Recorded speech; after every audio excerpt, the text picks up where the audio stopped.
ఆ సాంప్రదాయాలన్నింటినీ కూడా మనం పాటించాలి చక్కగా. రెండవ ప్రశ్న మీరేమన్నారు? కొబ్బరికాయలు కొట్టడం.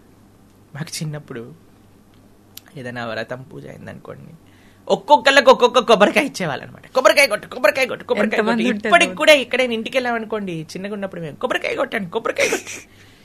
ఏంటి అసలు ఈ కొబ్బరికాయలు కొట్టడం అర్థం కాలేదండి. అప్పుడప్పుడు మా చిన్నగా ఉన్నప్పుడు మా చేతులు పడిపోయాయి అనమాట. చాలా బాధేసేది. అబ్బా ఏంటి కొబ్బరికాయలు కొట్టడం ఏంటి, ఇల్లంత చిందరబందర ఏంటి, అసలు ఏంటి దీని లోపల ఉండే తత్వం ఏమిటి మీకు అనిపించింది? మన బుర్ర కూడా కొబ్బరికాయ లాంటిదే, గట్టిదైపోయింది అహంకారంతో అజ్ఞానంతో.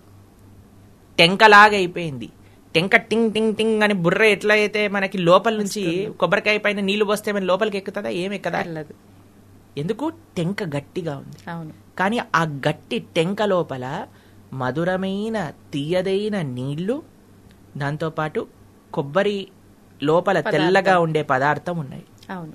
ఎప్పుడైతే నువ్వు అహంకారాన్ని విడుతావో, అహంకారాన్ని భగవంతుడి యొక్క చరణముల దగ్గర బద్దలు కొడతావో, అప్పుడు నీ యొక్క స్వరూపం, తీయదైన స్వరూపం, కోమలమైన స్వరూపం అది బయటికి వస్తుంది. ఎప్పటి వరకైతే అహంకారాన్ని వీడవో అప్పటి వరకు నీ స్వరూపాన్ని నువ్వు తెలుసుకోలేవు.